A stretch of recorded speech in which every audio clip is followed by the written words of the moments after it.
could use an ally, someone I can really trust. Well, that's me. Honest to a fault. Matlock returns, part of CBS Premiere Week.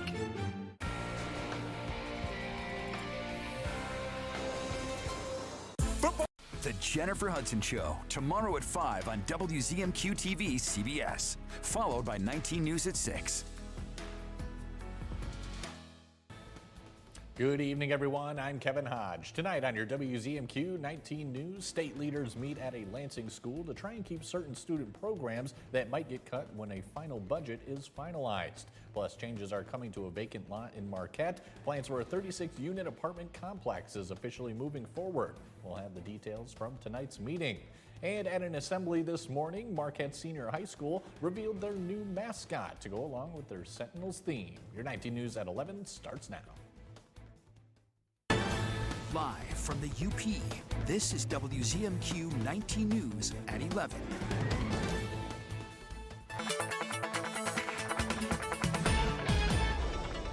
Welcome in. A first look at your forecast. We'll continue to see some showers and thunderstorms pushing through into the overnight, and those temperatures into the upper 50s, and we have some lower 60s in there too. But for a lot of the Upper Peninsula, this might even just be our daytime highs. That major cold front still continuing to move through, and with it, cooler air is still behind it and for multiple days. So we'll start out into the 60s with some light rain, go down all the way to the lower 50s by the time we get to your sunset time, and it'll be breezy too. More information on when we can expect a bit of a warm up coming up in just a few minutes. Sounds good, Kelly. Thank you. State leaders sat down with kids to serve lunch in Lansing this morning, highlighting their hopes to secure funding for free breakfast and lunch programs. Our Michigan Capitol correspondent Sophia Murphy has more on the debate over categorizing school funding in the state budget. As the House and Senate crack down on budget negotiations, lawmakers are highlighting the importance of preserving certain categories within the school aid budget. To start the day, we need to make sure that our kids have, at the very least, food. House Republicans are shaking up the budget process this year by proposing the removal of many of the categories in the budget. It's created an outcry from Democrats who say the best way to protect students who need extra support is to include conditions on the pools of money used for programs in school aid. That's how we take care of every family, every student in every district and every community in Michigan. The superintendent of Lansing Schools says many of these categoricals impact individual students. He says he prefers to see special pots of money for things like special education funding, free breakfast and lunch, and English language learner programs. You have this wonderful baseline that's going to support everybody, and then look at different populations that need extra support. He says Michigan does have a lot of categoricals, some more critical than others, and that more freedom may be helpful, but emphasized that decisions can't be made at all until a final budget is signed by the governor. Not having this done is unacceptable. And the fact that we should have had it done before the deadline, that deadline meant something to me. I think it meant something to Michiganders. I think it meant something to school leaders. According to Gilchrist, leaders in the legislature are meeting daily to come to a final decision on breakfast and lunch programs and the entirety of our new state spending plan. He says he plans to ensure all students see protections within this state budget, which needs to be passed by September 30th to avoid a government shutdown. From Michigan's capital, Sophia Murphy, WZMQ 19 News. A final review has been made for the apartment complex project set to be built in place of the Marquette General Hospital staff parking lot. Since March, Viridia Group and Integrated Architecture have made plans for a 36-unit complex in the vacant lot on Magnetic Street. This evening, Marquette's Planning Commission met to finalize the plan after City Commission approved its proposed contract earlier this summer. There were no noticeable changes from the final PUD approval. We found that the contract that the City Commission approved was unchanged. They met that. They had met the 11 standards of site plan review, so we approved this new development. A start date for the project is unknown at this time. Today was the first day of class for Marquette Senior High School, and the student body was introduced to their new Sentinels mascot. Our own John Truitt was there for the big reveal. The introduction was made during a first period assembly, where students also got to meet the new principal, Gavin Johnson. The as of yet unnamed mascot resembles an ancient Spartan warrior, in keeping with the Sentinel theme. Now that we had a new nickname that we could actually create a mascot around. Right. We thought, well, this is a great opportunity to bring it to life. And so working with the student council and the athletic department, we went out looking for what a new mascot might look like and how we could create one. The name of the mascot will be up to an advisory board of students and faculty to decide later in the school year. We're going to put it to a vote, so each advisory class will come up with the name that they think is the best name, and then it'll go into a vote. The suit will be worn by students who volunteer for the job. The helmet of the Sentinel will give nothing away, as the identity of the person in the suit will be a closely guarded secret, only to be revealed perhaps at graduation. The big thing is they really want to stay anonymous, and they want to try to keep it a kind of a mystery. After all the controversy surrounding Marquette's name change, school officials simply want to put the past behind them and go forward united as Sentinels. The Sentinel will make its varsity football debut this Friday when Marquette hosts Alpena at Hart Stadium. In Marquette, John Truitt, WZMQ 19 News. September is National Library Card Sign-Up Month. Our WZMQ reporter Sammy McKnight shows us how one local library is observing the occasion and why it matters.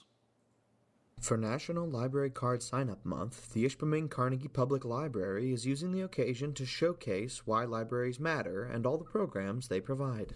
It's not the only time people can sign up for cards. It's just bringing attention to the library and its resources, and it's a fun way to let people know like what areas we serve and that they can always come in and sign up for a card for free with us. The library is highlighting programs beyond just books, from family story times to creative clubs. So we have a full lineup of events. Starting next week, our Tot Tuesday story time takes place at 11 a.m. every Tuesday. This Thursday, September 4th at 1 p.m., we have a Drop-In and Draw Club with Kathy Hansen. And then at the end of the month, so September 27th, at noon at Velodrome Coffee in Ishpeming, we have our Silent Book Club. Staff say the goal is to be a gathering place that supports the whole community. We really strive to be a community hub, so beyond books, we like to offer a variety of programs for all ages. So of course we have book clubs and reading-centered events, but then we have plenty more for people who want to try out a new hobby. We have a crochet club that meets, a drawing club that meets, and then we have special events that we offer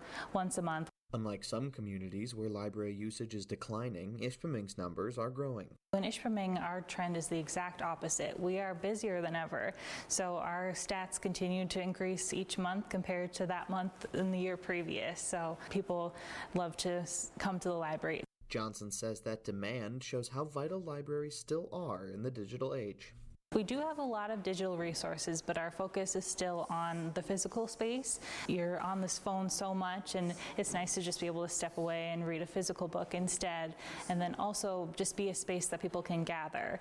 The library is inviting residents from Ishpeming and surrounding townships to sign up for a free card this month and discover how much more than books their library offers. Samuel McKnight, WZMQ 19 News, Ishpeming. Kelly Rowland has your first warning weather forecast when we come back. Plus, President Trump today announces plans to move the U.S. Space Command Center from Colorado to Alabama. And a major international group is accusing Israel of genocide in Gaza, citing forced displacement, destruction of cultural sites, and more. We'll have the details when we come back. 19 News is brought to you by Kirkish Furniture.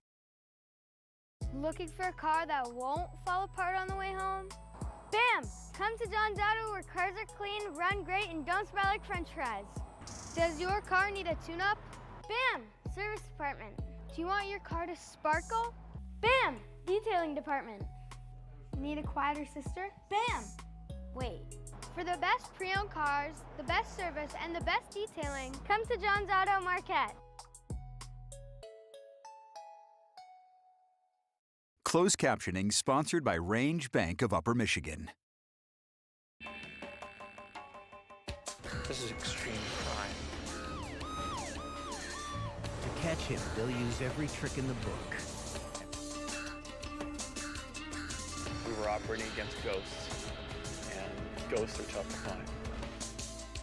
Top investigators and police use the latest forensic science to uncover the truth and solve real cases. The devil is always in the details. Forensic Factor. Betting online can be fun. And really, what have you got to lose?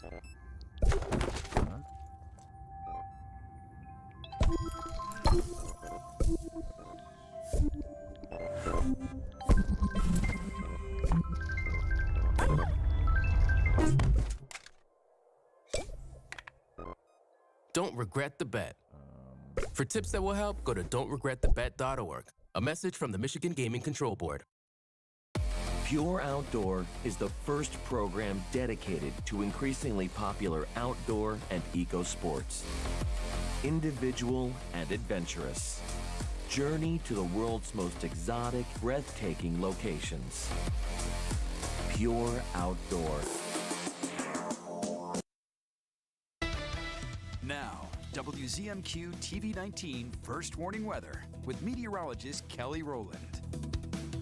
Welcome back. We had a high temperature of 77 degrees. Hopefully you enjoyed that because there are some big changes on the way. Not even really going to feel like that average of 71. We didn't quite pick up any rain as of 5:30. We'll see what the midnight almanac holds for us. But really the biggest thing with these showers and storms over the next few days is going to be what it does to our temperatures. So in just a bit, we'll see those temperatures into the mid to lower 60s. That's pretty much going to be our daytime high because it's past midnight. Throughout the day, we'll continue to drop the temperatures as the cold front moves through, and what should be your hottest time of the day will struggle even to see the 50s for tomorrow. So that 62 likely happening probably right now, and then we're down to the upper 50s, mid 50s, and lower 50s really for the next few days into the weekend. So that average of 72, there really is no indication atmospherically that will warm up to some seasonal temperatures, because even the 6 to 10 day temperature outlook shows us we'll still be trending slightly cooler. So this is a major cold front, not just the Upper Peninsula will be affected by this, stretching all the way down to parts of the East Coast, all the way down to the Carolinas will feel much cooler temperatures because of what we're really seeing in the overnight too. And with this major cold front and low pressure system, it's slow moving. Really what this means is there's going to be kind of multiple rounds of these showers and storms. Experiencing it right now, we'll get a bit of a break for tomorrow morning, but then most of the day for Wednesday and Thursday will be a bit rainy. And I know you saw some of that blue up there, that indication that shows us it's going to be pretty cold. Those really cool air coming from Canada stretching all the way down past past the Upper Peninsula, and some more showers and storms on the way. So really once we get the showers going, really no sign of it stopping until just ahead of the weekend. So I'll show you what we could accumulate. Again, this is from now all the way until when this time says. So by Thursday night, although we still are looking at multiple rounds of these showers, they're likely going to be those light downpours and brief at times too. So even Friday morning, still not really an indication of getting an inch of rain on there, maybe out to Ontonagon, just over an inch. So any rain that we do see, it should be brief and it should be light, but it really is going to be a bit overcast, rainy, and breezy, at least for the next few days until we can get all that out of here. And we are monitoring too this system down off of the coast of Cape Verde. It has a fairly high chance of tropical cyclone formation, not in the next 2 days, that's a 30% chance, but in the next week a 70% chance. But this is all the way down into the open Atlantic, so really wouldn't even impact our area if it does form into a tropical cyclone the east coast of the United States until another 10 days or so. But we're watching it for those areas into the Caribbean. If you have family or friends down there, we'll watch out for that over the next week. But mainly the big thing for us, the big weather story for the rest of the week, really into this time next week, is still going to be those struggle of temperatures. So for tomorrow, we'll expect to stay kind of into the 50s. Again, that daytime high probably happening right now, and then we're down to the mid to lower 50s ahead of the weekend, through the weekend, and we'll slowly get some more seasonal conditions back by next week. Kelly, thanks again. Today, President Trump confirmed he plans to send federal troops to the streets of Chicago. The news was met with resistance by the governor of Illinois, who says troops aren't necessary or welcome. Torian Small has the latest tonight. President Trump announced on Tuesday that he is moving U.S. Space Command headquarters from Colorado to Alabama. This decision will help America defend and dominate the high frontier, as they call it. The president said he made the decision to move the headquarters in part because of Colorado's mail-in voting. The problem I have with Colorado, one of the big problems, they do mail-in voting. They went to all mail-in voting. So they have automatically crooked elections, and we can't have that. The announcement comes as the president confirmed federal troops will be deployed to Chicago. This isn't a political thing. I have an obligation. When 20 people are killed over the last 2.5 weeks, and 75 are shot with bullets. The president has called his recent deployment of National Guard troops to Washington, D.C. a success, and he says he wants to also clean up the streets of Chicago. But his plan to send federal troops to the Windy City is being met with resistance from Illinois officials. I'm aware that the President of the United States likes to go on television and beg me to call and ask him for troops. I find this extraordinarily strange, as Chicago does not want troops on our streets. The Illinois governor's remarks come one day after Chicago residents spoke out against federal troops at a Labor Day rally. President Trump said Tuesday that in addition to Chicago, he's also considering sending federal troops to Baltimore. Also today, a federal judge ruled that the Trump administration willfully broke federal law when it sent National Guard troops to Los Angeles area in early June. In the 52-page ruling, the U.S. District Judge ordered the administration to stop using National Guard troops to execute the laws. The ruling applies only to California and will take effect September 12th. The International Association of Genocide Scholars says there's enough evidence to support that Israel is committing genocide in Gaza. Israel has already received heavy criticism from their actions in Gaza, but will this resolution be enough to change policy and actions with Israel and Gaza? Our Washington, D.C. correspondent Rachel Knapp reports. In a 3-page resolution, the International Association of Genocide Scholars says Israel's policies and actions in Gaza meet the legal definition of genocide. The IAGS, which has hundreds of members including Holocaust experts, says since the horrific Hamas-led attacks on October 7, 2023, which itself constitutes international crimes, the government of Israel has engaged in systematic and widespread crimes against humanity, war crimes, and genocide. The IAGS says Israel has forcibly displaced nearly all 2.3 million Palestinians in the Gaza Strip, destroyed schools, universities, libraries, museums, and archives, which gives the existence of Palestinian collective well-being and identity. And the actions of the Israeli government included torture, detention, sexual and reproductive violence, and deliberate deprivation of food, water, medicine, and electricity. They also add the consequences of these crimes have included destroying entire families and multiple generations of Palestinians. I think that on the domestic side in the United States, this is going to have absolutely zero impact. And the reason for that is that this issue has been in the news for quite some time, and this will just serve to solidify people's views on either side.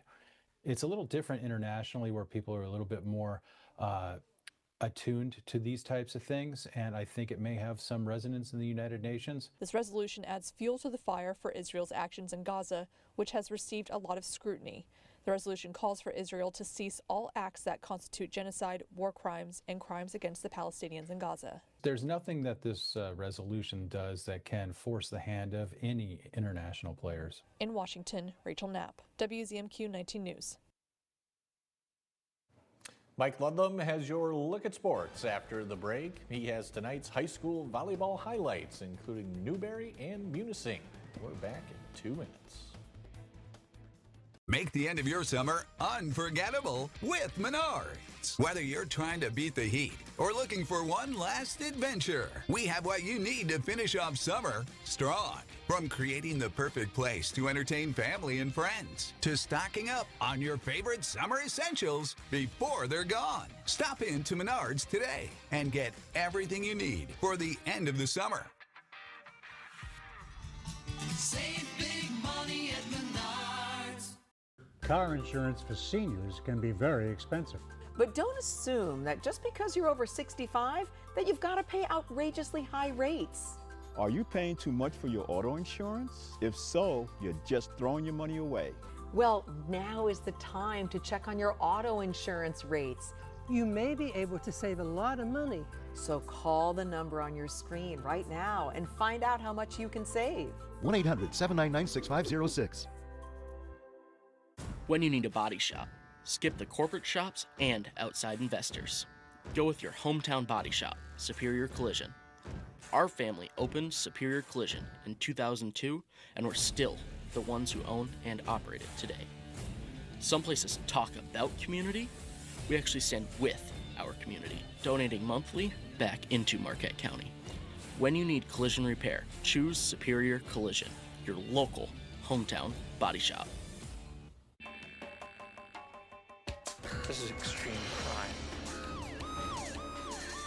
To catch him, they'll use every trick in the book. We were operating against ghosts, and ghosts are tough to find. Top investigators and police use the latest forensic science to uncover the truth and solve real cases. The devil is always in the details. Forensic Factor.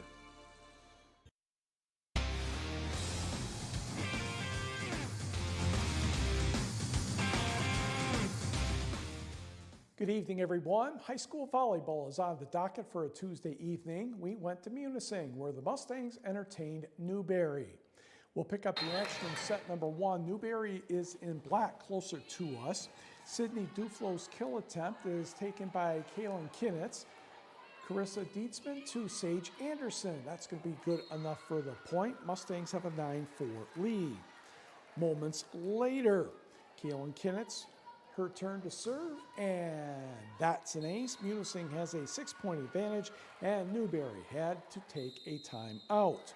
Good exchange coming up here. Newberry will set the ball to freshman Rebecca Rahali, and that will be denied by Munising's number 9, Addie Bowerman. And the ball starts going all over the place for a second, and eventually that's Aaliyah Taylor for Newberry with the point off the block. Indians still trail 13-7. Then the Mustangs are back in business. The cross-court kill is good, though, by Rebecca Rahali. Munising still has the upper hand, 13-8. Mustangs look to turn the tide. Tamara Nolan, Dietzman to Bowerman, but Aaliyah Taylor says nothing to do with that one. Indians climb within 15-9. Mustangs try again. Kristen Joyner, Tamara Nolan, Carissa Dietzman with the nice cross-court kill for a setter, as all her teammates are kidding her about.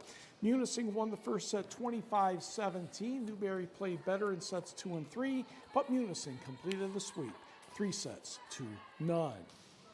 Let us go to the Southern UP. Kearney Needle, to be exact, where the Wolves on the right were taking on Barker Harris. First set, Elodie Lenka with the point here, and Kearney Needle won the first set 25-22. To the second set, Alexis Olson will get the kill, I believe, here for Barker Harris right there. But Kearney Nato had a response late in that second set. Kenna Theory will have a roof on a Broncos kill attempt, and the Wolves took this one 25-20 to take a 2-0 lead. Barker Harris captured the third set 25-18, but to the fourth, Jenna Ernest with a kill attempt that's a little too hot for Barker Harris to handle, and Kearney Nato goes on to win that set and wins the match 3-1. To the scoreboard, some 3-0 scores. Marquette over Menominee. Gladstone did the same to Manistee. Big Bay did knock 3, Rapid River 1. Mia Nordstrom had 16 kills for Jeffers in the 3-0 win at Gwynn. Did not hear from Lakeland and Hubble and Baraga. Ironwood sweeps Bessemer 3-0. In a triangular, it was Hancock over Chassell 2-0. The Bulldogs defeated Dollar Bay 3-0. Chassell was a little better than Dollar Bay, 2-1. Lance over Westwood 3-0. Negaunee does the same to Iron Mountain. North Dickinson a road win at Norway 3-1. North Central turns back Mid-Peninsula 3-1.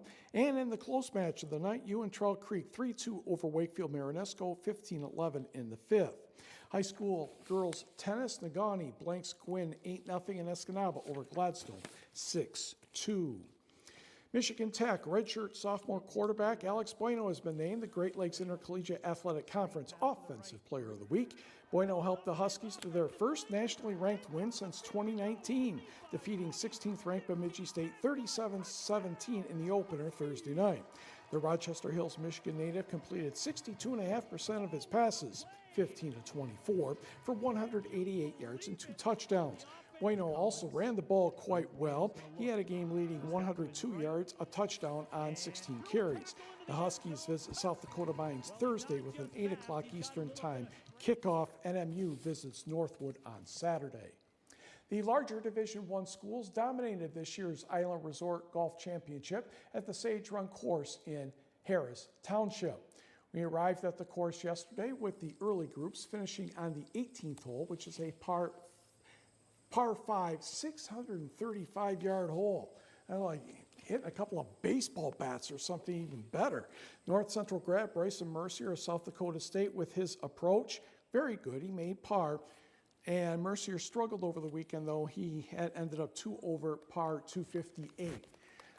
Next group, Caden Mickelson of the University of Nebraska. Nice chip shot there. He finished tied for 12th. Same group, Mercier South Dakota State teammate Tyler Sealing had a super second round Sunday, 12 under par 60. Yikes, back-to-back Eagles as well. 1 over 73 yesterday, tied for 11th at 10 under par 206. That's Michigan State's McCoy Biaggioli with a putt. From that side of the green, it was rough. He ended up in a 3-way tie for third at 15 under par 201. Move ahead a couple of groups, University of Michigan's R.J. Arone is next on the, just off the surface. He will try this chip for an eagle. And the speed here, very critical going downhill. Judged about as well as you could get. Made the next putt for birdie, 7 under 65 Monday, a tie for 8th place at 11 under par 205. Also from the Big Ten, it's Purdue's Andre Jus. Wrapped up his tournament with a birdie, 4 under 68, also in a 3-way tie for third at 15 under par. But the weekend was dominated by West Virginia. Ryan Leach may have not been thrilled with this putt on 18, especially since he needed 2 more putts to finish the hole, but he was the medalist at 17 under par, 199. If we can go to the scoreboard, please. West Virginia won with 55 under par. Purdue is next, 6 shots back, followed by Michigan, Michigan State, and St. Mary's of California. Individually, Ryan Leach of the Mountaineers, Caleb Wilson of the Mountaineers, Jus of Purdue, Nicholas Turowski of West Virginia, and McCoy Biaggioli. A 3-way tie there for third. Okay, what the heck's the matter with the Tigers this week? They can't get anybody on the Mets out. Well, it seemed that way. I mean, they lost 10-8 last night, and, Pete Alonso decided to say, well, I didn't get a hit last night, so I will make up for it. He ended up with 2 home runs in this contest. That one was number 32, and a 1-0 lead for the Mets. Bottom of the first inning, Spencer Torkelson with a base hit. Kerry Carpenter would score, and that would knot the contest at 1. Wenzel Perez would even give the Tigers a lead in the bottom of the first with a base hit. However, the rest of the night for the Tigers, not so good. Lots of Mets runs, and the Mets go on to win this one by the score of 12-5, and we will be right back. Gold Bond believes touch says everything. It says, I see you. I feel you. And I know you. Gold Bond. Get in touch with irresistibly touchable skin. What happens when an unstoppable force meets an immovable raccoon? Attack. Bark! Attack! It's not easy taking out the trash. That's why you need strength that's anything but ordinary. Looking for your next level in real estate? Look no further than Next Home Superior Living. Stephanie's not just any realtor. She's energetic, talented, equipped with the latest technology, and decades of experience to serve you better. At Next Home Superior Living, we're not just selling homes. We're guiding clients and customers throughout the entire transaction. That's Stephanie Jones of Next Home. Visit stephaniesells.com and let her work with you for your next home. Don't settle for ordinary. Choose Next Home Superior Living for your extraordinary real estate journey. What's bothering Archie? Politics. What the Supreme Court says ain't got nothing to do with the law. How to raise children. Get out of here! Door tap. Goldfish. Come on now, I draw the line on goldfish. See what's bothering Archie on All in the Family. Sundays from 8 to 10 on WZMQ MeTV. Escanaba reporter Lily Simmons on WZMQ 19 News. Tonight's sports is brought to you by the Window Store. The Window Store Home Improvement Center is your clear choice for quality products and expert installation. We have a thorough and seamless process, start to finish. From the moment you meet our friendly staff, you'll be amazed by their attention to detail. Our team of experienced professionals take pride in their work, and with our 2-year warranty on all installations, you'll have peace of mind knowing your investment is protected. Plus, we service the entire Upper Peninsula. Your clear choice is the Window Store.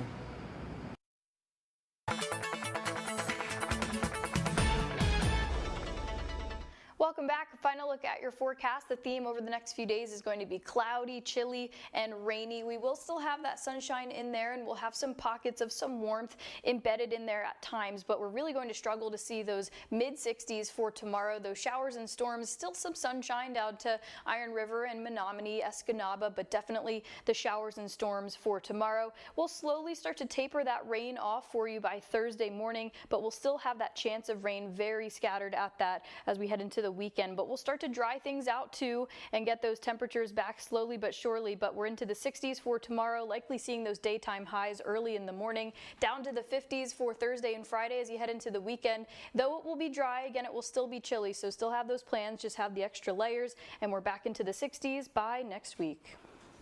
All right, Kelly, thank you very much. Finally tonight, a new business has just opened its doors on Delta Avenue in Gladstone. Lavender Co. offers body oils, candles, sugar, scrubs, lotions, fragrance oils, and even products for dogs. The owner's farm has 4,000 lavender plants in 7 varieties, which are used to make the products customers can find on the shelves. She describes the shop as a lavender farm combined with an apothecary and says there are many benefits to utilizing lavender in body care.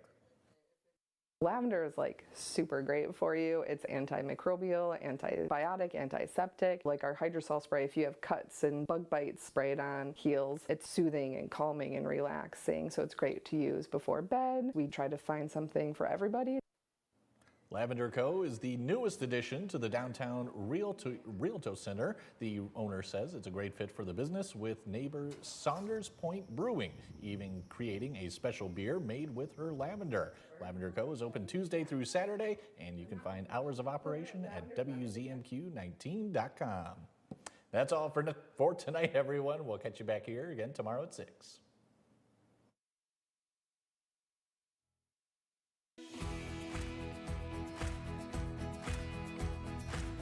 Shop our huge selection of Amish crafted dining room sets at Kirkish Furniture in Houghton. Browse our large in-stock collection and customize with a special order with 1-year no-interest financing available, plus free delivery.